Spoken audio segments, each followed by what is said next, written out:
കനിഞ്ഞു നീ എന്നെ കഴുകുവാൻ.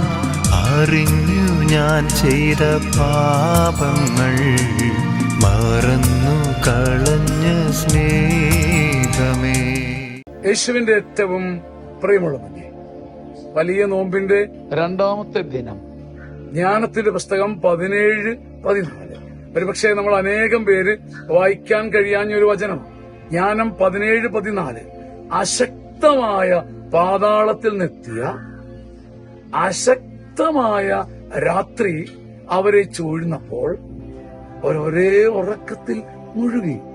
ഈ പാതാളം ശക്തമല്ലെന്നേ, അതിനെ ഒരു ചുക്കും ചെയ്യാൻ പറ്റില്ല. അശക്തമാണ്, വെറുതെ പേടിപ്പിക്കത്തേ ഉള്ളൂ.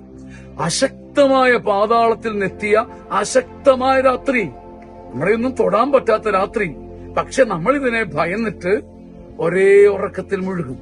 അശക്തമായ പാതാളത്തിൽ നെത്തിയ അശക്തമായ രാത്രി അവരെ ചൂഴ്ന്നപ്പം നമ്മുടെ അകത്ത് രാത്രി ഇരുട്ട് വിരിക്കുന്നത് കൊണ്ട് നമ്മൾ മയങ്ങി മടുത്ത് ഒരേ ഉറക്കത്തിൽ മുഴുകി. മനുഷ്യ, നീ മണ്ണാകുന്നു, ഉറക്കത്തിൽ നിന്നുണരില്ല.